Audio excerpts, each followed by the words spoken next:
Pertama sekali teman-teman sekalian, hal yang paling mahal bagi seorang muslim adalah 4 huruf. Iman. Dan inilah yang ditanamkan oleh Nabi SAW baik di generasi awal Mekah, di fase Mekah, ataupun generasi di fase Madinah yang akhirnya dari situlah bertolak seluruh dunia ini menerima Islam. Bahkan berdiri kerajaan-kerajaan Islam, tonggak-tonggak ekonomi, sosial, peradaban, semuanya di seluruh muka bumi ini terkenal dengan Islam. Kita tahu banyak sekali fenomena-fenomena yang dicatat dalam sejarah, dan sejarah tidak akan pernah dusta tentunya, kecuali orang yang merekayasanya. Bagaimana kita umat Islam ini tidak menguasai dunia kurang lebih 96 tahun dari sekarang tepatnya.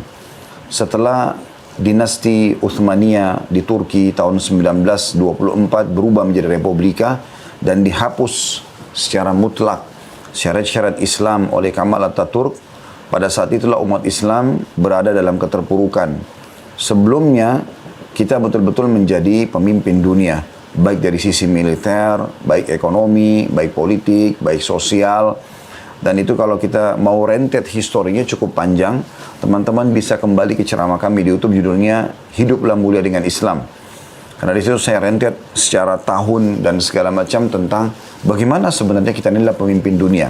Dan kita sekarang seperti pernah diucapkan oleh Presiden Amerika, salah satu Presiden Amerika, yang mengatakan umat Islam ini seperti singa yang sedang tertidur sekarang dan jangan dibangunkan. Karena memang kita ini memiliki sebuah sistem raksasa yang kita kenal dengan syariat Islam, yang ditopang dengan 4 huruf tadi, keimanan, yang membuat akhirnya kita menjadi pemimpin-pemimpin dunia. Saudaraku seiman, kita sudah tahu iman ada 6 rukun tentunya, beriman tentang keberadaan Allah Subhanahu wa taala, sehingga setiap muslim tidak akan pernah bergantung kecuali kepada Sang Pencipta Allah saja. Dia sangat yakin yang menciptakan langit dan semua ada di sana, kelihatan atau tidak kelihatan oleh mata dia, terjangkau atau tidak terjangkau oleh penglihatannya, yang ada di baik itu bintang-bintang, pergantian siang malam, hujan yang turun, burung yang berterbangan, atau yang tidak terjangkau oleh mata dia. Semua yang dia lihat di bumi ataupun terjangkau atau tidak terjangkau oleh penglihatan dia, dari manusia dengan beragam macam bahasa, postur tubuh, paras wajah, warna kulit, kemudian juga dari pohon-pohon, tumbuh-tumbuhan, dari rumput sampai beringin yang besar, ada yang mengeluarkan buah-buahan dengan berbagai macam rasa, cita rasa, warna dan seterusnya. Kemudian juga hewan-hewan dari semut yang kecil sampai gajah yang besar dengan beragam macam karakternya, sistem pencernaan, sistem pertahanan dan segala macam yang tidak asing lagi buat kita. Begitu juga dengan yang tidak terjangkau oleh mata kita, ada jin, ada perasaan yang kita rasakan sendiri, rasa suka, rasa senang, rasa sedih, cinta, benci, semua itu tidak nampak, tapi kita bisa rasakan keberadaannya. Begitu juga dengan di kedalaman lautan, terjangkau atau tidak terjangkau oleh mata kita, karena kita sudah tahu, tidak asing lagi juga dalam ilmu pengetahuan, sekarang masih ada hewan-hewan di kedalaman lautan sana yang belum dijangkau oleh para ilmuwan. Dan saya beberapa kali mengikuti beberapa dokumenter ilmiah, memang para ilmuwan mengatakan kita masih mempelajari sebagian kecil dari apa yang ada di lautan yang luas ini. Yang jelas teman-teman sekalian, Anda sebagai seorang muslim, di rukun rukun iman yang pertama adalah semua itu, di langit, di bumi, di kedalaman lautan, terlihat atau tidak terlihat, adalah penciptanya, pemiliknya, penguasanya adalah Allah. Dan kata kuncinya, la ilaha illallah, la ma'buda bihaqqin illallah. Tidak ada Tuhan, makna Tuhan yang menciptakan, yang menghidupkan, mematikan, memberikan rezeki, mengatur semuanya. Pergantian siang malam, hujan yang turun, kadar air yang harus turun pada hujan tersebut, siapa yang hidup, siapa yang mati, jumlah populasi dan segala macam, kecuali Allah. Sehingga Anda tidak perlu bergantung kecuali kepada Allah Subhanahu wa taala. Makanya konsep dasar seorang muslim dalam rukun iman dia yang pertama adalah yakin Tuhan dia Allah. Sehingga kalau dia sedang mendapatkan nikmat, apapun itu, kesehatan, kekayaan, apa saja, maka yang ciptakan dia Allah, yang ciptakan nikmat itu Allah, dan yang bisa mempertahankan adalah Allah. Kemudian eh, kalau dia sedang tertimpa satu cobaan, kayak kita sekarang lagi krisis, maka dia yakin yang ciptakan dia Allah yang ciptakan krisis itu. Misalnya penyakit, ya kayak wabah sekarang. Apa saja cobaan-cobaan yang sedang datang, yang ciptakan itu juga Allah, yang bisa memberikan jalan keluar adalah Allah. Itu rukun iman yang pertama. Kemudian rukun iman yang kedua, iman kepada para malaikat. Dan kita sudah tahu masalah ini tentunya. Malaikat walaupun tidak nampak dengan mata, tapi kita bisa rasakan keberadaannya. Salah satu faktanya adalah, kata para ulama, kalau seandainya Anda melihat satu perbuatan baik dalam agama dan Anda terdorong, ada bisikan dalam hati untuk mengerjakannya. Misal ada orang miskin yang sedang dilewatin, kemudian terdoronglah hati kita untuk ya membantu, ada bisikan, bantulah. Maka itu bisikan dari malaikat. Begitu juga kalau Anda bangun tengah malam, Anda mau bangun sholat, maka di situ juga berarti Anda sedang dipanggil atau dibisikkan oleh malaikat. Karena Nabi SAW berkasab dalam sebuah hadis yang sahih, kalau seseorang itu akan tidur, maka pendampingnya dari malaikat akan berkata, tutuplah hidupmu dengan kebaikan-kebaikan. Maka diingatkanlah dia apa yang dia lakukan dari ketaatan-ketaatan pada hari itu supaya dia mengulangi besok. Dan pendampingnya dari syaitan atau qarin akan berkata, ingatlah ini dan itu, ditutuplah hidupmu dengan keburukan. Semua perbuatan buruknya dihiasi supaya dia lagi mengenang dan ingin membuatnya atau melakukannya besok hari. Begitu juga pada saat orang terbangun di malam hari, maka pendampingnya dari malaikat akan mengatakan, sholatlah. Ya. Maka pendampingnya dari syaitan akan mengatakan, ya, tidurlah, malam masih panjang. Dan ini semua fenomena bisa kita rasakan, dan ini rukun iman kita. Sehingga kita tahu sedang diawasi juga oleh makhluk Allah yang tidak nampak, malaikat. Ada Raqib dan Atid, pencatat amal. Ada malaikat yang membawa rezeki, ada yang menggantikan siang malam, ada yang mengatur populasi manusia, hewan-hewan. Teman-teman bisa kembali, ada bahasan kami di YouTube lebih jauh masalah malaikat ini di Minhajul Muslim bab rukun iman yang kedua, yaitu iman kepada malaikat. Dan Anda bisa kembali membaca tadabbur 5 ayat masing-masing dari surah nomor 77 dan surah nomor 79. Kemudian rukun iman yang ketiga, iman kepada kitab-kitab yang diturunkan, ya. Dan kita yakin, ya, Al-Quran adalah panduan hidup. Bukan cuma bagi manusia, bukan cuma bagi umat Islam, tapi bagi manusia. Hudan linnas, kata Allah, petunjuk bagi manusia. Kemudian ya rukun iman yang keempat adalah iman kepada para rasul, dan kita tahu rasul-rasul semua kita imani, termasuk Nabi Muhammad SAW. Nabi Muhammad SAW sudah melalui masa-masa apa yang kita lalui, di mana beliau 13 tahun di Mekah mengalami krisis, kemudian bagaimana beliau keluar dari krisis itu sehingga akhirnya terbentuklah kekuatan besar di Madinah, sampai akhirnya bertolaklah dari situ Islam seperti sekarang. Nanti akan lebih jauh kita bahas masalah ini, ya. Ini dalam pembukaannya saja. Kemudian rukun iman yang kelima, kita yakin ada hari kiamat, dan ini pondasi yang sangat luar biasa. Kalau seseorang yakin dalam hatinya ada kehidupan akhirat, maka apapun jadi mudah buat dia urusan dunia ini. Kalau itu adalah nikmat, dia yakin di akhirat akan lebih besar lagi. Karena kata Nabi SAW, Allah berfirman, ya, sesungguhnya apa yang Nabi SAW bersabda dalam hadis, sesungguhnya perumpamaan dunia kalian dibandingkan akhirat hanya seperti jari telunjuk yang kalian celupkan ke lautan, kemudian kalian angkat. Lihatlah berapa banyak, ya, air yang tertinggal di tangan kalian, dan bandingkan dengan lautan itu. Dan ini memang perbandingannya sangat jauh antara dunia dan akhirat. Sehingga kita kalau diberikan nikmat pun kita tidak akan merasa inilah nikmat yang membuat saya lalai misalnya. Karena memang ada nikmat yang lebih besar yang harus dia kejar di akhirat. Betul juga pada saat cobaan datang. Misalnya Anda sedang memiliki piutang sama orang lain, orang tidak bayar. Dengan beriman kepada hari kiamat, kita yakin, oh kalau di dunia saya tidak dapatkan, saya akan dapatkan di akhirat nanti. Ada orang yang berbuat zalim, memfitnah, menggunjing, menggibah dan segala macam. Ini Anda tetap akan dapatkan nanti di akhirat. Nabi SAW sudah berkata untuk orang-orang beriman, apakah kalian tahu siapa orang yang bangkrut? Kata para sahabat, orang yang tidak ada dirham dan dinarnya, ya Rasulullah. Bisnis terus kalah, bangkrut gitu. Kata Nabi SAW, bukan itu. Yang bangkrut sebenarnya adalah orang yang datang hari kiamat membawa lengkap pahala sholat, pahala puasa, pahala haji, pahala sedekah. Tapi dia dari satu sisi pernah memukul orang ini, pernah menghina orang yang itu, pernah mencaci maki orang ini, pernah menzalimi atau mengambil haknya orang yang itu. Maka mereka akan datang hari kiamat di mahkamah Allah, lalu menuntut. Kemudian dibagi-bagilah pahala dia untuk menebus kesalahannya. Kalau sudah habis pahalanya dan masih ada yang menuntut, maka akan diambil dosa-dosa mereka, dibebankan kepada orang yang sedang tadi, ya, punya pahala yang banyak ini, yang bangkrut. Maka habislah pahala dia, dan dia bertanggung jawab plus lagi dengan dosa-dosa orang yang pernah melakukan, lalu dilemparkan dalam api neraka sejauh timur dan barat. Maka beriman tentang adanya hari kiamat ini teman-teman membuat kita jadi lebih tenang dalam melalui kehidupan ini. Ternyata ada hari pembalasan, ada hari kebangkitan. Dan kita satu sisi juga lebih hati-hati akan selalu menjadi orang yang berada di rel yang baik saja. Karena agama menyuruh kita menjadi orang baik dan melarang kita menjadi orang yang buruk. Kita lihat agama menyuruh kita jujur, amanah, tanggung jawab, berbakti sama orang tua, bersedekah. Semua itu kan kebaikan-kebaikan. Maka kalau kita kerjakan, kita akan menjadi orang yang baik otomatis. Dan agama juga Islam melarang kita berbuat keburukan. Dusta, menipu, memukul, mencuri, menggunjing, memfitnah. Semua ini tidak baik dan diberikan ancaman-ancaman yang buruk. Jadi orang kalau ikutin agama itu dia akan tenang. Plus lagi kalau dia yakin ada akhirat, maka dia akan yakin akan ada semua pembalasan di sana.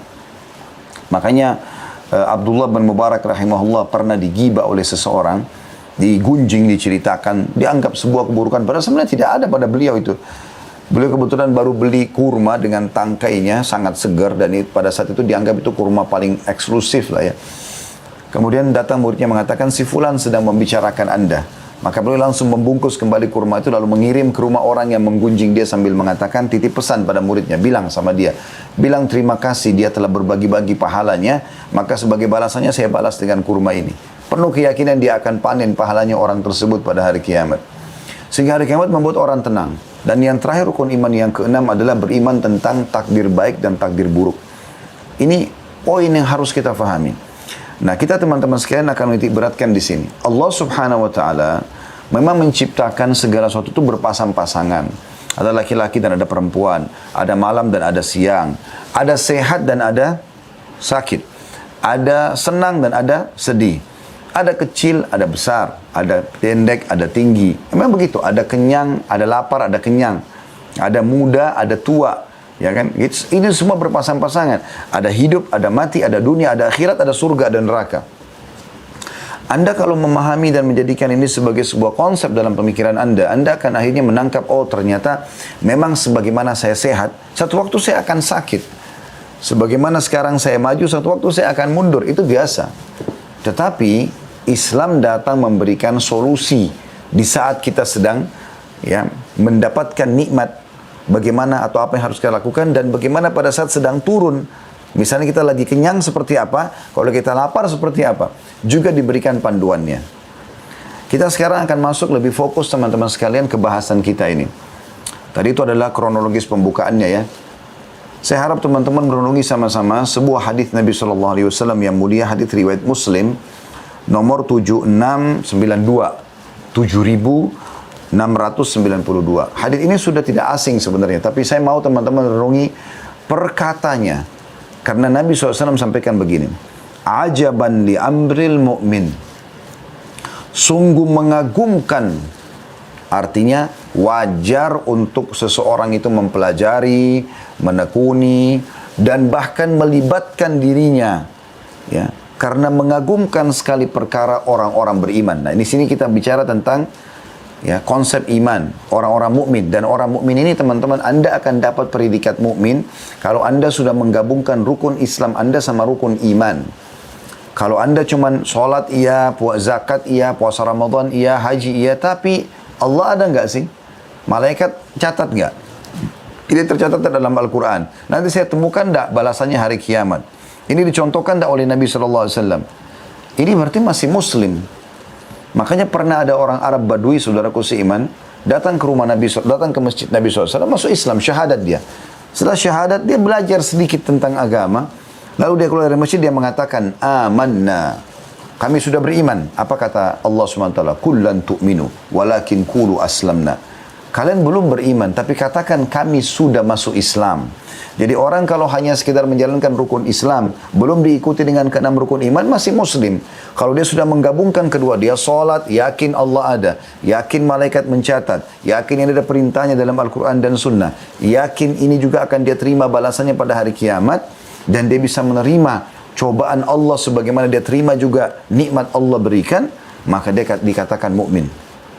Jadi teman-teman sekalian, Allah Subhanahu wa taala tidak menciptakan ya nikmat dan cobaan ini kecuali memang Allah ingin kita berimbang sama-sama untuk menerimanya. Nanti lebih dalam kita bahas masalah itu. Saya lanjutkan hadisnya.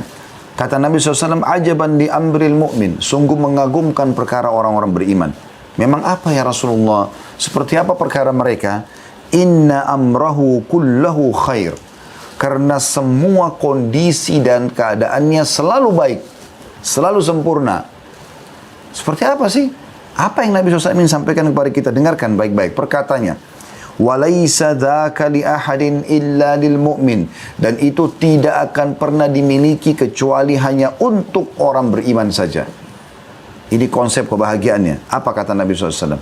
In asabathu sarra'u syakar fakana khairan lah. Kalau dia diberikan nikmat, dia bersyukur, maka itu lebih baik bagi dia.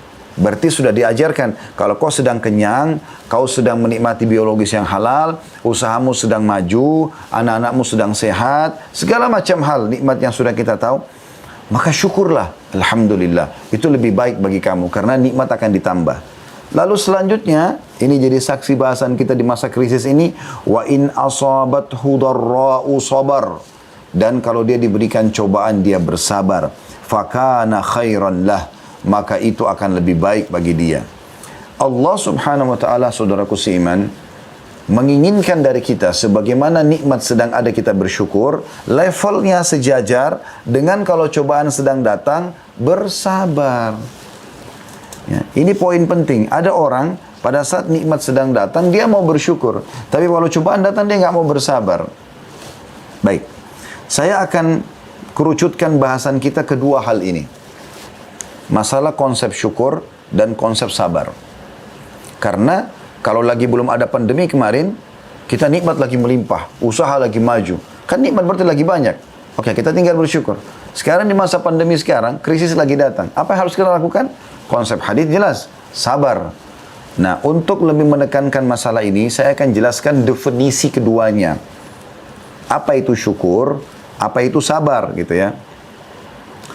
Kalau syukur sendiri, Ibnu Qayyim rahimahullah berkata, asyukru zuhuru atharu ni'matillahi ala lisani abdi. Syukur itu adalah menunjukkan adanya nikmat Allah pada dirinya melalui lisan, yaitu berupa pujian serta pengakuan atas nikmat yang ia raih. Oh, bajunya bagus ya. Oh ya, alhamdulillah. Kemarin Allah mudahkan saya ada rezeki saya bisa beli. Mobilmu bagus ya, alhamdulillah. Allah mudahkan saya ada rezeki bisa beli. Oh, anakmu sehat ya, alhamdulillah. Allah amanahkan kepada saya. Lisannya gak pernah berhenti, selalu dihubungkan nikmat itu sama Allah. Itu baru tanda-tanda orang bersyukur ya. Lalu lanjutannya kata beliau, wa ala qalbihi syuhudan wa mahabbah. Dan di dalam hatinya, melalui hati berupa persaksian dan kecintaan kepada Allah. Dengan adanya nikmat itu, dia makin cinta kepada Allah, makin senang untuk melakukan ketaatan-ketaatan. Lalu dikatakan lanjutannya beliau, wa ala jawarihi inqiyadan wa ta'ah. Dan melalui badannya, proses syukur itu adalah dia melakukan kepatuhan dan ketaatan kepada Allah.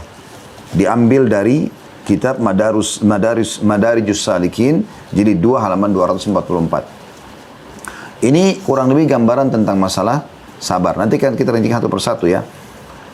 Kalau sabar, ya, tentu cukup banyak definisi para ulama, tapi saya coba rangkumkan dari sekian banyak definisi, yaitu menerima takdir dan keputusan Allah, gitu kan. Lalu ikhtiar mencari jalan keluar. Itu sabar. Jadi nggak masuk dalam sabar, saudaraku seiman, adalah seseorang itu mengatakan sabarlah, lalu dia elus dada duduk manis. Bukan begitu. Tetapi sabar adalah menerima takdir Allah. Misalnya Anda bangun tidur sakit. Ya, Anda sekarang lagi mau mulai usaha, ditipu. Anda lagi ada sekarang bisnis ini, kemudian masa pandemi datang. Apa yang terjadi? Sabar. Apa itu sabar? Terima takdir Allah. Oh, Allah lagi coba saya. Ya, kita mau keluar rumah tiba-tiba hujan. Kita mau pakai baju, bajunya listrika hangus misalnya. Sabar. Apa itu sabar? Terima keputusan Allah. Oh, Allah lagi coba saya. Lalu ikhtiar, ini yang pentingnya, mencari jalan keluar. Makanya dalam hadis Nabi SAW, Beliau bersabda dalam hadis sahih, janganlah kalau seseorang di antara kalian tertimpa sebuah cobaan, maka harusnya dia mengatakan qaddarallahu wa ma syaa fa'al. Allah sudah takdirkan dan Allah melakukan apa yang Ia lakukan. Dan jangan pernah seseorang di antara kalian berkata, ya, kalau seandainya. Karena kalau seandainya membuka pintu syaitan. Artinya, kalau sedang datang, ya sudah. Kita ikhtiar, kemudian kita terima keputusan Allah, kemudian kita ikhtiar mencari jalan keluar. Sakit, kita terima dulu sebagai keputusan Allah, kemudian kita ikhtiar pergi ke dokter, ya. Kita konsultasi ke sana, konsultasi ke sini, mencoba resep ini, coba resep itu ikhtiar namanya. Dan itu masuk dalam sabar. Sampai pada tingkat saya pernah jelaskan di beberapa majelis pengajian, termasuk sabar kalau Anda punya piutang kepada orang, kemudian Anda menagihnya. Pada saat Anda menagihnya, Anda masuk dalam konsep sabar. Karena Anda sedang, misalnya Anda menagih dan dia tolak untuk membayar. Lalu Anda tagih lagi yang kedua. Tagih yang kedua ini adalah bentuk kesabaran. Karena Anda menerima, oh dia belum mau membayar sekarang. Oke, saya tagih dengan tahapan yang kedua atau cara yang kedua. Maka saya pindah kepada tagihan yang kedua. Itu bentuk sabar, ikhtiar. Jadi bukan duduk manis dan kemudian menerima begitu saja tanpa ada upaya dalam menemukan jalan keluar dari permasalahan. Dan yang unik teman-teman sekalian, yang banyak tidak direnungi oleh banyak orang, sebenarnya dengan datangnya krisis, ya, itu secara kejiwaan kita sedang tanda kutip ya, dikorek potensinya. Karena orang kalau kepepet, potensinya itu akan keluar. Ya. Coba seandainya kita duduk manis aja terus, semuanya sudah ada. Ya. Bisa saja kan Allah ciptakan kita, jadi tiba-tiba sosok dewasa, tiba-tiba sudah bisa beraktivitas. Seperti banyak hewan-hewan. Kita lihat hewan lahir, udah tiba-tiba bisa jalan, bisa lari dan segala macam. Gitu kan. Tapi kan kita tidak, manusia, bertahap. Ya. Sehingga kita menyadari di sini, ya, proses itu ada. Dan ternyata, dengan adanya cobaan-cobaan kita mulai berjalan jatuh, kemudian kita naik sepeda jatuh. Bayangkan kita pada saat kecil teman-teman, pada saat datang cobaan begitu, terus kemudian kita putus asa. Kita sampai sekarang nggak akan bisa naik sepeda gitu kan. Tapi kan kita terus mencoba dan itulah yang harus dilakukan dan itu masuk dalam istilah sabar. Baik teman-teman, lebih dalam kita akan bahas satu persatu dari dua poin ini karena ini adalah solusi terbaik dan saya ingatkan kembali. Garis selevel dan sejajar harus difahami. Kalau nikmat sedang ada, Anda bersyukur supaya bertambah. Cobaan sedang datang, Anda bersabar. Yaitu tadi, menerima takdir Allah dan juga Anda ikhtiar mencari jalan keluar. Dengan itu Anda akan dapatkan jalan keluarnya. Makanya Umar bin Khattab berkata radhiyallahu anhu, kalau sedang terjadi sesuatu cobaan atau sedang terjadi cobaan pada seorang hamba, ada dua solusi. Yang satu benar, yang satu salah. Yaitu yang pertama, orang beriman. Dia menerima apa yang sedang Allah subhanahu wa ta'ala takdirkan itu. Ya. Misalnya dia bangun tidur, dia sakit. Dia terima, oh Allah lagi coba saya. Maka dia akan ya, mendapatkan pahala karena dia bersabar menerima keputusan Allah. Dia akan tenang ya, dan dia akan mendapatkan jalan keluar. Yang kedua adalah orang yang tidak bisa menerima, dia akan dapat dosa karena seakan-akan memprotes keputusan Sang Pencipta Allah atas dirinya. Dia akan sulit melaluinya, ya, dan juga tidak mendapatkan jalan keluarnya. Jadi memang kita harus fahami teman-teman. Banyak orang yang cuma mau merasakan nikmat tapi tidak mau merasakan cobaan. Ini harus difahami berimbang. Oke, kita akan lebih dalam teman-teman sekali membahas tentang masalah syukur dulu. Ada banyak hal-hal teman-teman yang mungkin di mata kita anggap itu bukan nikmat, sehingga kita jarang sekali mau syukuri. Contoh misal, lapar, haus, ya. Saya sengaja mendatangkan contoh-contoh ini, karena ini yang fenomenal ya. Karena orang kalau ditanya, apakah Anda mau lapar, pasti jawabannya enggak. Apakah Anda mau haus, pasti jawabannya tidak, gitu kan. Sama juga dengan capek. Mungkin kalau ditanya, apakah Anda mau capek, letih, jawabannya tidak, gitu kan. Sama juga, apakah Anda mau sakit? Jawabannya tentu orang tidak. Mungkin di mata kita ini semua adalah sesuatu yang berat dan tidak ada orang yang mau. Tapi mereka lupa sebenarnya adalah sebuah nikmat atau masing-masing adalah nikmat Allah yang sangat besar. Bukankah tanpa lapar kita nggak enak makan? Bukankah tanpa haus tidak enak kita minum? Bukankah tanpa capek tidak enak kita istirahat? Bukankah tanpa sakit kita jadi tidak tahu nilainya kesehatan itu? Jadi kalau misalnya kita lapar teman-teman sekalian, walaupun cuma dihidangkan nasi sama sambal sama tempe, kita akan makan dengan begitu lahapnya. Kalau kita lagi kalau kita sudah kenyang, walaupun dikasih makanan semewah apapun dari restoran yang terbaik, kita nggak akan makan. Berarti lapar sendiri semua nikmat. Begitu juga dengan haus. Kalau kita lagi haus, kita akan pesan, saya minta air es. Ya. Kita minta minuman dan kita rasakan setiap tegukan itu nikmatnya luar biasa.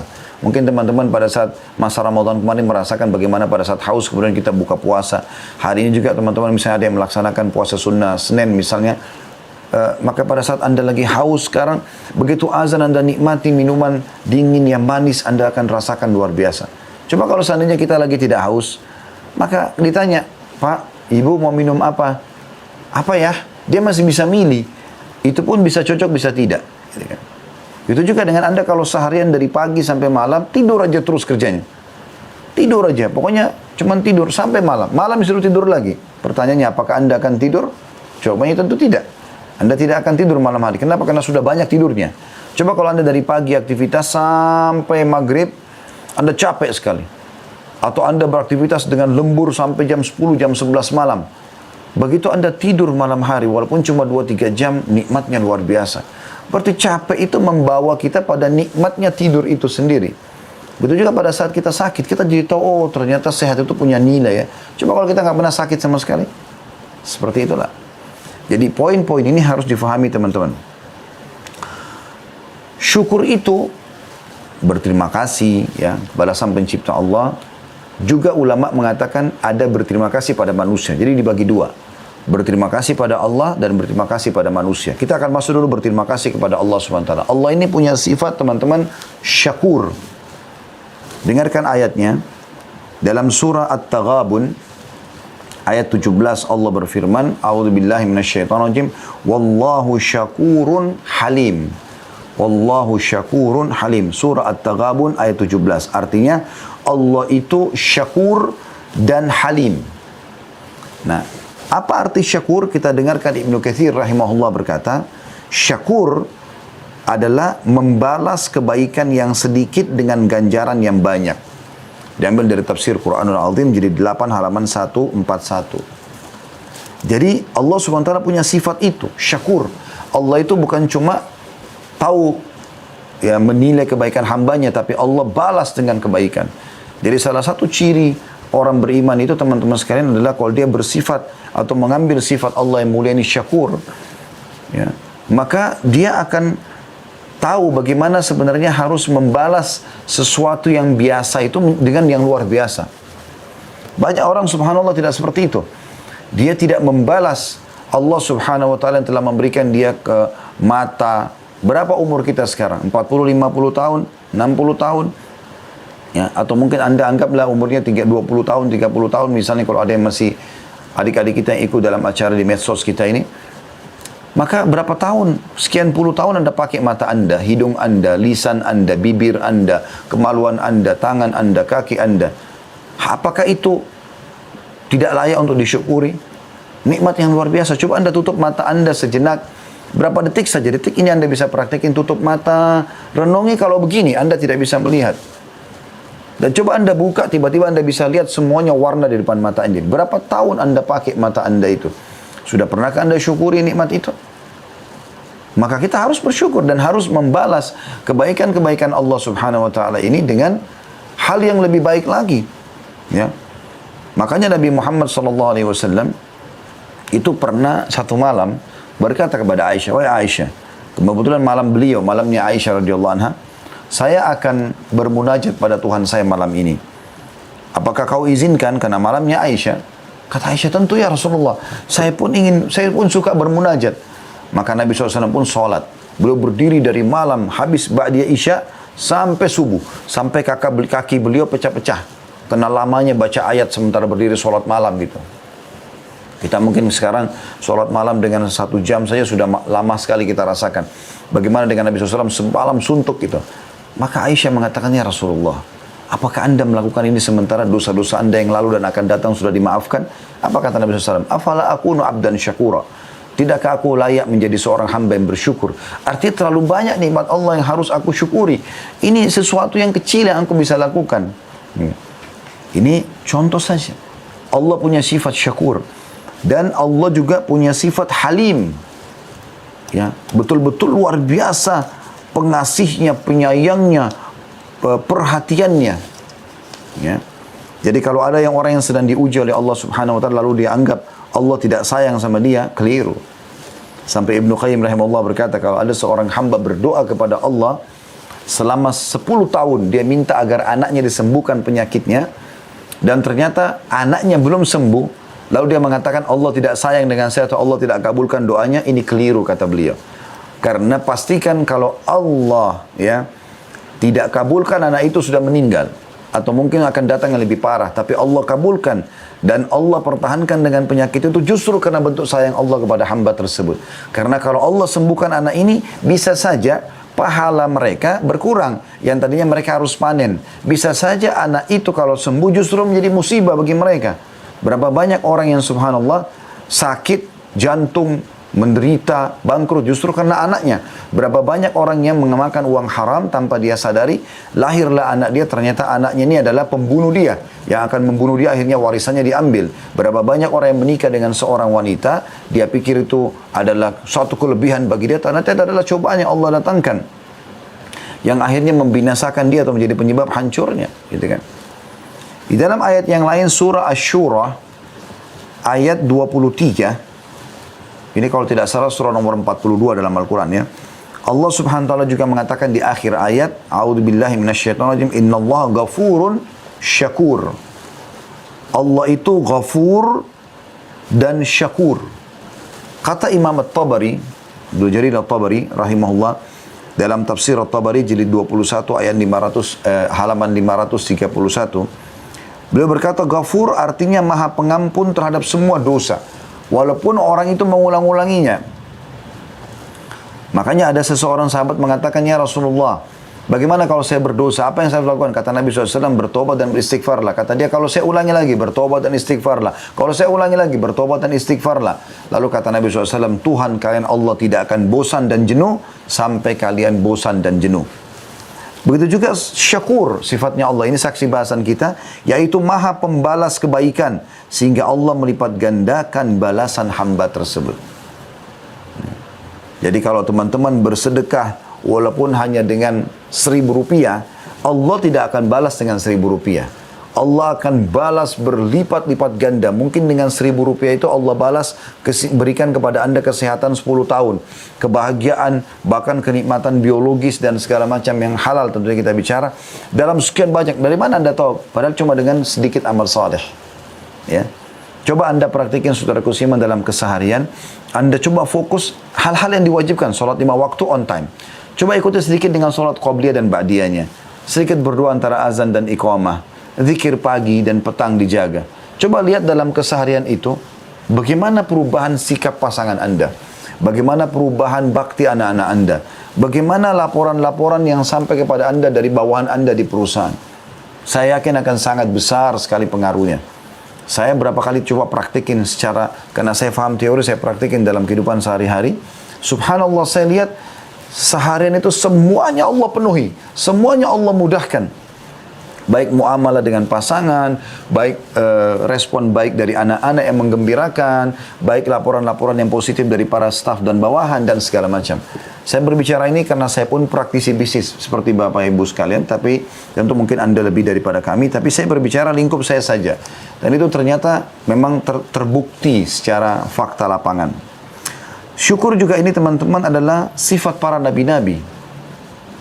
Allah sebutkan tentang Ibrahim alaihissalam, tentang Nabi Nuh alaihissalam. Nabi Nuh dalam surah Isra, surah nomor 17 ayat 3, Allah SWT berfirman, A'udzubillahi minasyaitonirrajim, dzurriyyatan man hamalna ma'a Nuhin, innahu kana 'abdan syakura. Keturunan-keturunan yang kami bawa kepada Nuh di kapal maksudnya, sehingga akhirnya kita ini sekarang yang berkembang biak manusia adalah hanya yang ada di kapal Nabi Nuh alaihissalam. Sesungguhnya Nuh itu kami selamatkan dia dari tenggelam, kami berikan dia kenikmatan, ya. Bahkan keturunan manusia kebanyakan juga dari beliau. Karena dia adalah abdan syakura. Dia adalah seorang hamba yang suka bersyukur. Begitu juga tentang Ibrahim alaihissalam. Disebutkan dalam surah An-Nahl. Surah nomor 16 ayat 120 sampai 121. A'udzu billahi minasyaitonir rajim. Surah nomor 16 An-Nahl ayat 120 sampai 121. Inna Ibrahim kana ummatan qanitan lillahi hanifan wa lam yakun minal musyrikin. Syakiran li an'umih ijtabahu wa hadahu ila siratim mustaqim. Artinya, sesungguhnya Ibrahim itu adalah sebaik-baik suri tauladan. Ya. Qanitan lillah. Dia selalu tunduk kepada Allah SWT. Hanifa. Selalu lurus. Yang halal dinikmati, yang perintah dikerjakan, yang dilarang, yang haram dijauhi. Dan dia tidak pernah termasuk orang-orang yang menyekutukan Allah. Dia selalu bersyukur atas nikmat-nikmat yang Allah berikan kepadanya. Sehingga dengan itu, Allah pilih dia dan Allah muliakan dia. Serta Allah berikan petunjuk ke jalan yang lurus. Begitu juga tadi sudah saya jelaskan bagaimana baginda Nabi Muhammad SAW, saudaraku seiman. Beliau sholat malam sampai kaki beliau ya pecah-pecah dalam sebuah hadis ya Bukhari dan riwayat Muslim. Imam Bukhari sebutkan di nomor 1130, Muslim 2820. Beliau mengatakan afala akunu abdan syakura. Tidak pantaskah saya menjadi orang-orang yang bersyukur? Allah SWT selalu menyuruh kita bersyukur, teman-teman sekalian. Ya. Dalam setiap keadaan lisan kita selalu mengatakan Alhamdulillah. Dan tujuannya agar nikmat itu tentu bertambah. Nanti akan kita jelaskan manfaat-manfaat bersyukur ya. Yang pertama Anda bisa lihat dalam surah Al-Baqarah, surah nomor 2 ayat 152. Bagaimana Allah memerintahkan kita agar selalu bersyukur. A'udzubillahi minasyaitonirrajim. Fadhkuruni azkurkum washkuruli wala takfurun. Al-Baqarah 152 sekali lagi. Yaitu, ingatlah kalian selalu kepadaku. Maknanya adalah ikuti peraturan-peraturanku, nikmati yang halal, tinggalkan yang haram. Dan perlu teman-teman garis bawah ya, semua yang halal itu lebih banyak daripada yang haram. Pada saat Allah haramkan babi misalnya, Allah ganti dengan apa? Sapi, kambing, ayam, kelinci, hewan-hewan air. Jadi sebenarnya Allah datangkan yang haram itu sebagai bentuk cobaan saja. Teman-teman pengusaha yang hadir dalam acara kita sekarang ini. Anda pasti tahu di perusahaan Anda akan ada janji-janji Anda untuk staff, baik yang baru mau bekerja, ya kita anggap yang baru mau bekerja lah. Anda pasti pada saat orang mau bekerja, Anda akan sebutkan janji, gaji akan diterima di sini sekian, fasilitasnya ini, 1, 2, 3, 4, 5, supaya dia termotivasi untuk bekerja. Tapi Anda juga di perusahaan akan punya ancaman-ancaman. Misal Anda akan mengatakan, tapi kalau Anda tidak masuk, Anda telat, Anda begini, Anda begitu, maka akan ada vonis hukum seperti ini. Tapi di satu sisi Anda tidak mau dia melanggar. Anda menyebutkan itu hanya sebagai ancaman saja. Nah, hal yang haram seperti itu. Allah tidak mau kita makan babi. Dan Allah ciptakan babi. Kalau Anda bertanya, lalu kenapa Allah ciptakan babi kalau begitu Ustaz? Ya, supaya manusia tidak punya lagi hujjah atau argumentasi untuk berdebat dengan Allah pada hari kiamat. Ya, Allah mengatakan itu dalam Al-Quran. Jadi kita disuruh untuk atau kita melihat babi itu misalnya, jadi kalau hari kiamat kita nggak bisa lagi mengatakan ya Allah engkau haramkan babi tapi aku tidak tahu bagaimana rupanya. Nah Allah ciptakan ini babi, ini suaranya, ini bahasa Arabnya, ini bahasa Inggrisnya, ini bahasa Melayunya, ini bahasa Cinanya dan segala macam. Dan Allah berikan kita gantinya. Pada saat Allah haramkan zina, kita butuh kebutuhan biologis kita untuk melampiaskan. Allah berikan kita nikah. Nikah kita bahagia, biologisnya, kita bebas masuk keluar hotel, safar sama-sama, punya anak banyak, kita tetap bahagia. Beda dengan kalau zina, dilakukannya dengan ketakutan dan seterusnya. Maka Allah larang ini tapi Allah berikan solusi. Kan gitu. Jadi kita harus paham ya teman-teman. Allah haramkan minuman khamr, nggak boleh minuman keras. Tapi Allah ganti dengan susu, madu, sirup, air putih, segala macam hal banyak. Kecuali kalau orang beriman itu tidak boleh makan, tidak boleh minum, tidak boleh menikmati, beda. Tapi Anda subhanallah orang beriman ini sangat bahagia. Karena di dunia Anda boleh menikmati apa saja selama halal. 5 huruf dan jauhi 5 huruf yang lain yaitu haram. Dan saya sudah bilang tadi yang halal lebih banyak daripada yang haram. Maka silakan Anda nikmati. Dan Anda Di akhirat juga dapat berlipat-lipat balasan lagi. Di dunia kita bisa berprestasi maksimal dan nikmati yang maksimal. Apapun yang Allah halalkan, di akhirat kita juga mendapatkan balasan yang baik. Itu bahagia. Orang-orang non-muslim berbeda. Mereka mendapatkan di dunia dan tanpa kenal halal haram, di akhirat mereka tidak akan dapat apa-apa. Bahkan diancam dengan api neraka. Oleh karena itu Allah mengingatkan, ingatlah selalu kepadaku.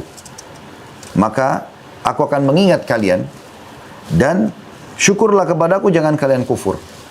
Inilah perkataan Nabi SAW juga kepada Ibnu Abbas radhiyallahu anhu dalam hadis Bukhari Muslim. Ya, jagalah, ihfadillah yahfaduk. Jagalah hubunganmu dengan Allah, Allah akan jaga selalu engkau. Ihfadillah tajidhu tujahak. Jagalah hubungan sama Allah, kau akan dapat Allah selalu ada di hadapanmu, memenuhi kebutuhanmu maksudnya. Dan ketahuilah, kalau seandainya satu umat ingin menyusahkanmu, kau tidak akan ditimpa kecuali yang sudah Allah takdirkan. Dan kalau seandainya mereka ingin memberikan manfaat kepadamu, tidak akan sampai kecuali apa yang sudah Allah takdirkan. Kemudian juga dalam firman yang lain, Allah menyuruh kita bersyukur kepadanya, yaitu dalam masih sama surah Al-Baqarah juga, cuma beda ayatnya, 20 ayat setelah itu ya. Tadi 152, ini 172. A'udzu billahi minasyaitonir rajim. Ya ayyuhalladzina amanu Kulu min tayyibati ma razaqnakum washkuru lillahi in kuntum iyyahu ta'budun. Hai orang-orang beriman, makanlah dari hal-hal yang baik, nikmati semua yang halal, pakaian, makanan, minuman, tempat tinggal, transportasi, biologis, tapi yang thayyibat yang aku halalkan, kata Allah. Apa yang telah kami jadikan rezeki untuk kalian, dan syukurilah, bersyukurlah ya kepada Allah kalau kalian benar-benar menyembahnya atau menyembah kepadanya. Teman-teman sekalian, ada manfaat syukur. Kalau Anda mengatakan, saya kalau bersyukur dapat apa sih? Yang pertama, Anda akan dapatkan ridho Allah subhanahu wa ta'ala. Renungi baik-baik teman-teman. Anda akan dapat yang paling pertama adalah ridho Allah subhanahu wa ta'ala. Allah sebutkan dalam surah Az-Zumar, surah nomor 39 dalam Al-Quran, ayat 7. A'udzu billahi minasyaitonir rajim. Ini tentu potongan ayat ya, akhir ayat. Wa in tashkuru yardahu lakum. Kalau kalian bersyukur, maka dia akan ridho kepada kalian. Perlu kita tahu dulu teman-teman, apa makna ridho? Begini pemahamannya. Ini untuk mudah difahami ya. Kalau seandainya ada orang miskin datang minta sumbangan kepada Anda, mengatakan tolong bantu saya misalnya. Maka kita bisa dia bilang tolong bantu saya 1 juta. Kita bantu dia 1 juta. Kita baru membantunya, belum membuatnya ridho. Kalau Anda mau buat si miskin itu ridho, Anda cari tahu alamatnya di mana, Anda datang ke sana, Anda lihat rumahnya yang rusak, Anda renovasi, anaknya yang sakit, Anda obati, anaknya yang belum sekolah, Anda sekolahkan, Anda penuhi semua perabot-perabot yang kurang di rumahnya, Anda berikan dia pekerjaan, pokoknya sampai membuat dia udah nggak bisa lagi mau bicara apa nggak tahu. Karena besarnya jasa Anda pada dia. Itu berarti Anda buat dia ridho. Ini rasional memahami kalau kan manusia ya. Makanya kata Nabi SAW, ridho Allah fi ridho walidain. Ridhonya Allah ada pada ridho kedua orang tua. Jadi kalau Anda sudah buat orang tua Anda sampai udah nggak tahu harus bilang apa lagi karena baiknya Anda sebagai anak, tiap hari penuh perhatian, memenuhi kebutuhan, santun, ramah, baik, maka di situ Anda dapat ridho orang tua. Dengan itu Anda akan mendapatkan ridho Allah. Nah, ridho Allah seperti apa? Allah akan berikan segala sesuatu yang hamba butuhkan sampai membuat hamba itu sudah tidak tahu harus bilang apa lagi. Itu makna ridho. Jadi kalau Anda bersyukur kata Allah, yardahu lakum. Allah akan membalas dengan sesuatu yang membuat kalian sudah nggak tahu harus bilang apa lagi. Kalian akan ridho dengan itu. Seperti itu. Ya. Yang kedua, Anda akan selamat dari segala jenis siksaan, gangguan. Dalam surah An-Nisa, surah nomor 4 ayat 147, Allah subhanahu wa ta'ala berfirman. Jadi, manfaat yang kedua adalah kita akan selamat dari segala jenis siksaan. Dalam surah An-Nisa surah nomor 4 ayat 147 Allah berfirman, a'udzubillahi minasyaitonir rajim, ma yaf'alullahu bi'adzabikum in syakartum wa amantum wa kana Allahu syakiran alima. Allah tidak akan pernah menyiksa kalian kalau kalian bersyukur dan kalian beriman. Dan ketahuilah Allah itu zat yang syakiran alima. Syakiran tadi mirip dengan syakur. Jadi yang membalas sebuah kebaikan kecil dengan ganjaran yang besar.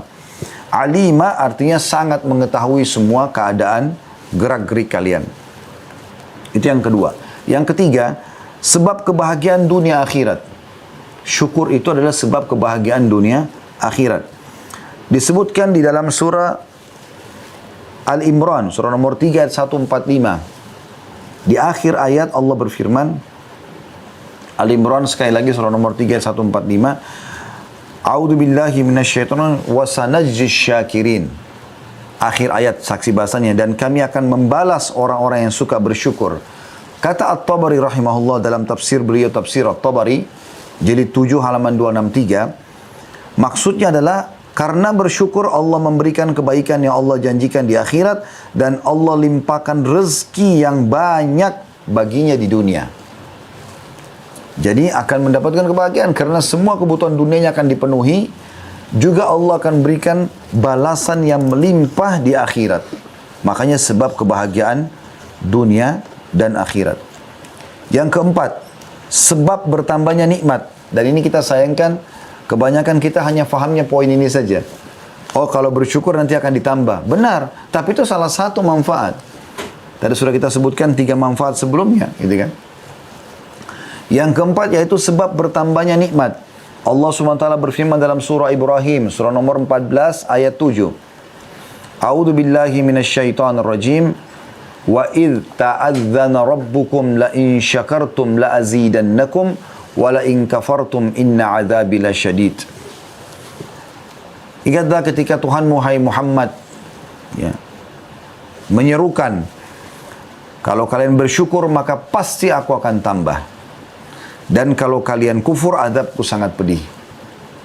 Sayangnya teman-teman, kita kadang-kadang lebih yakin kepada manusia yang bisa saja dia ingkar janji. Contoh misal, kalau ada seseorang yang atasannya mengatakan, siapapun setiap kali ketemu saya, mengatakan terima kasih Pak, saya akan tambah gajinya akhir bulan. Setiap kali ucapan terima kasih 10.000 rupiah misalnya. Maka mungkin mereka akan berlomba-lomba selalu setiap saat terima kasih Pak, terima kasih karena dikali 10.000 rupiah misalnya.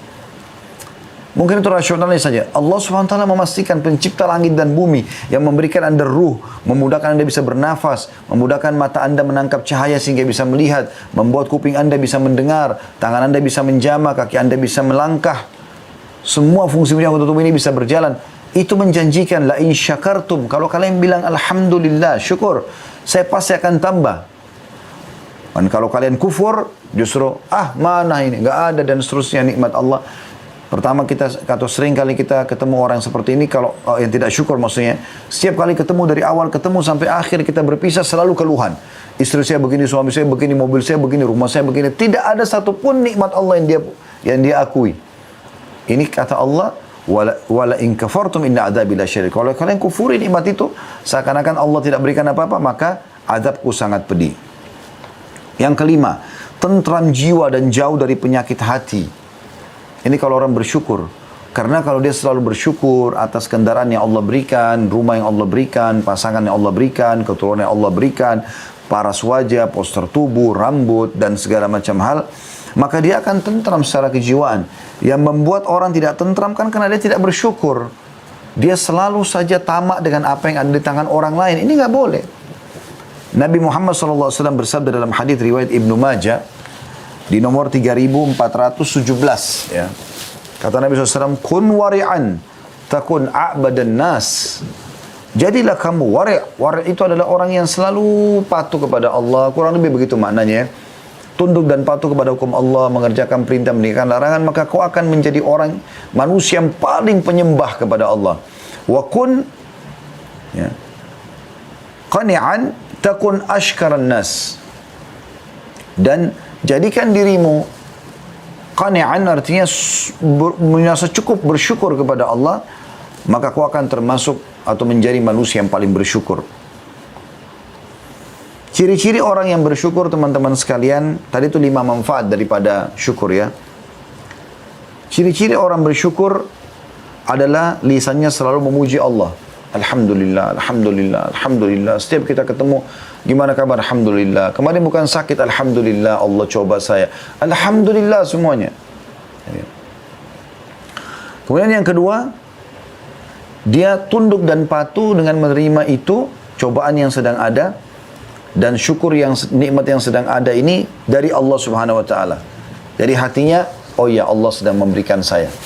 Coba teman-teman renungi baik-baik. Subhanallah, terlalu banyak. Setiap tegukan air yang kita teguk itu teman-teman nikmat yang tidak terhingga. Kalau Allah tahan amandel atau tenggorokannya lagi sakit, gak bisa telan bagaimana?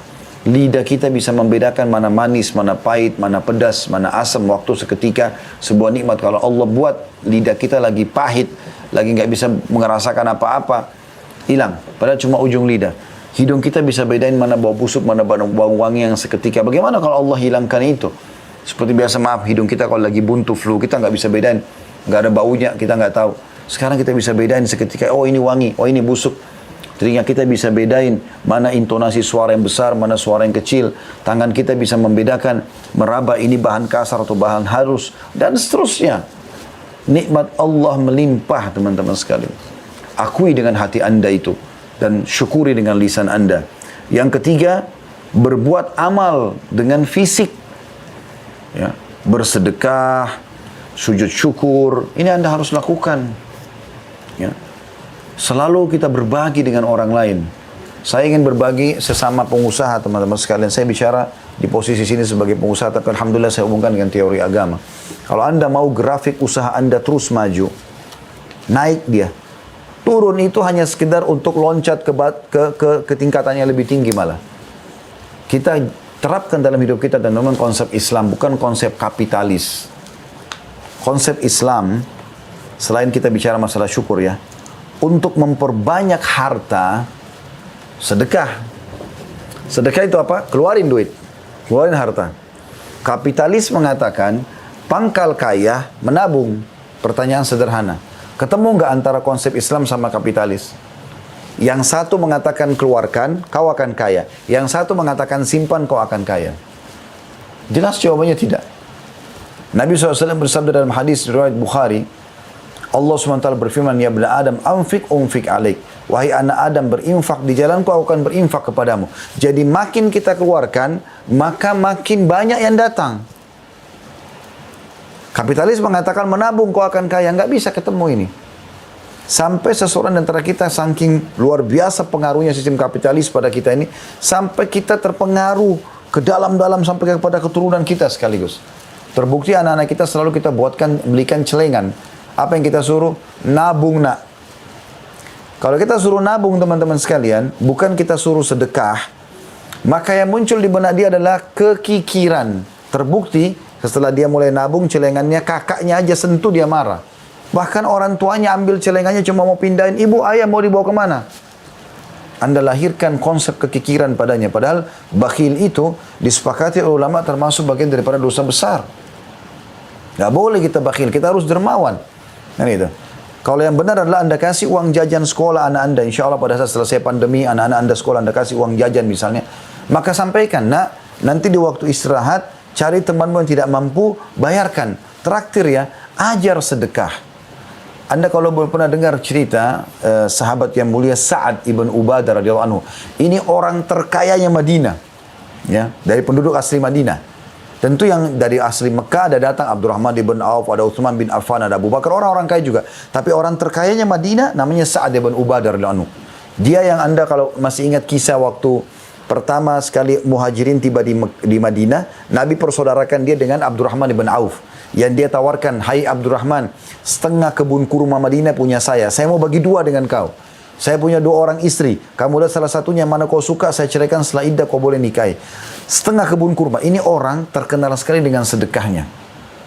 Dia punya gudang teman-teman sekalian penyimpanan harta. Zaman dulu kan belum ada perbankan segala macam gitu kan.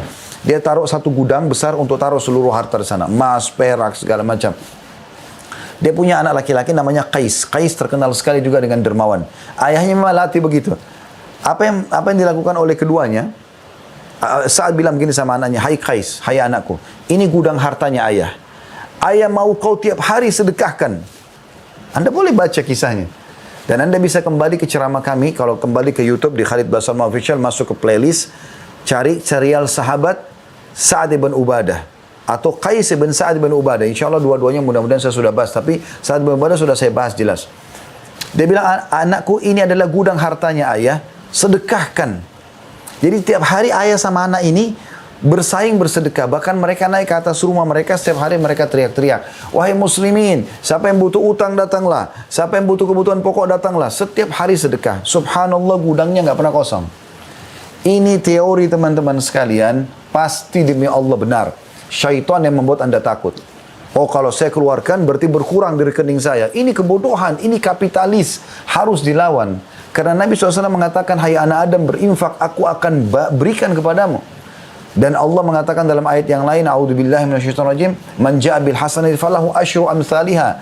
Siapa yang datang melakukan satu perbuatan kebaikan termasuk sedekah, kami akan balas, kata Allah, dengan 10 kali lipat minimal. Ini fakta sejarahnya banyak sekali. Semua sahabat yang berhasil dan sukses kaya raya karena sedekahnya. Mereka nggak pernah ragu dengan masalah itu. Keluarkan teman-teman. Mau dapat ikan paus, pakai kapal tanker. Anda mau dapat ikan paus, pakai jaring kecil. Celengan masjid lewat, 2.000 rupiah. 2.000 terus. Minta sama Allah 2.000 apa? Kesehatan, kekuatan, keturunan, selamat dari neraka, masuk ke surga. Bakhilnya luar biasa. Bagaimana bisa? Apalagi Anda seorang pengusaha. Teman-teman sekalian, coba latih diri kita mulai sekarang, berikan yang terbaik untuk Allah, Allah akan berikan terbaik untuk kita. Lebih jauh daripada itu, kata Abdullah bin Mas'ud radhiyallahu anhu, ya. Ini yang saya jadikan sebagai simbol di yayasan sosial kami.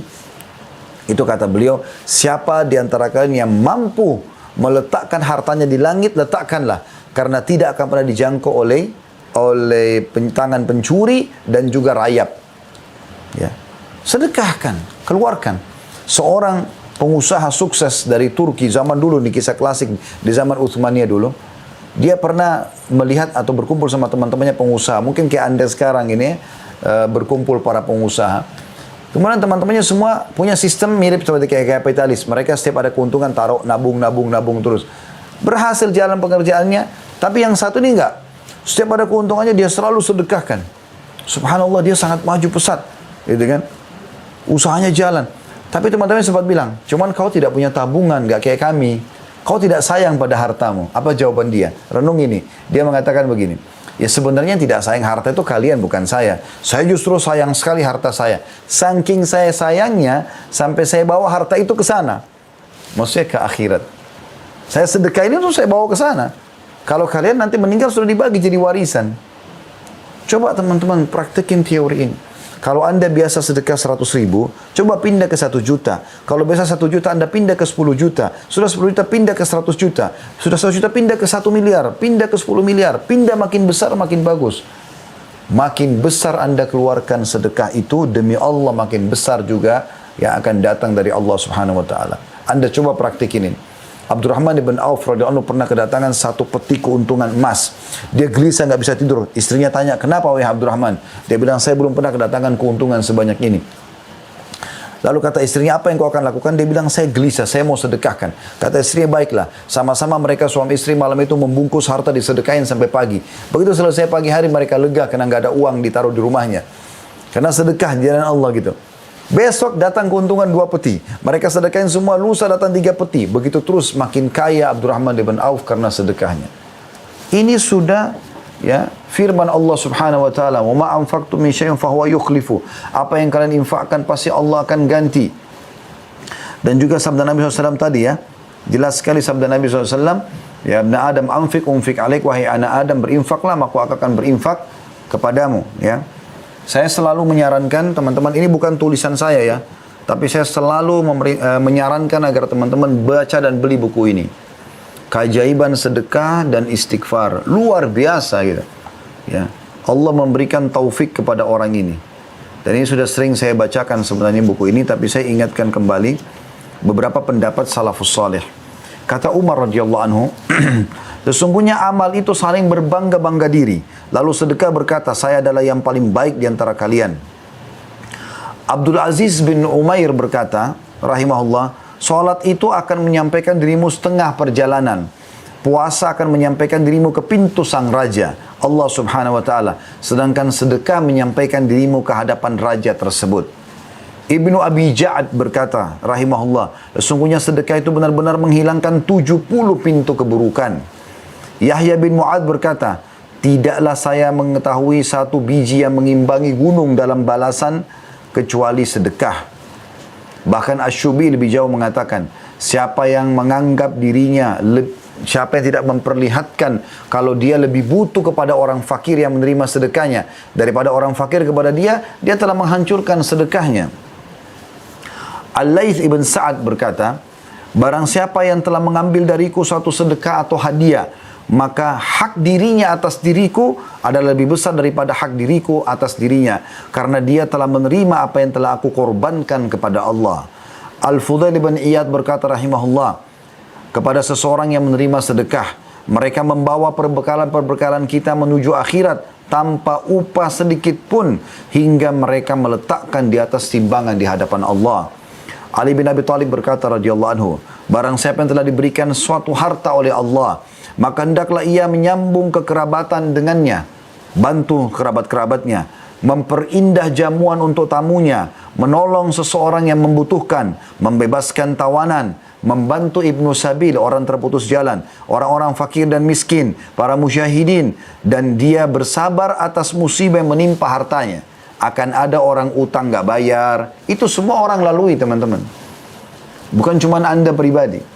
Siapa di antara kita teman-teman di sini yang utang, semuanya orang bayar. Ada cobaan di harta itu. Karena dengan perkara-perkara itu dia akan memperoleh kemuliaan dunia dan juga kemuliaan akhirat.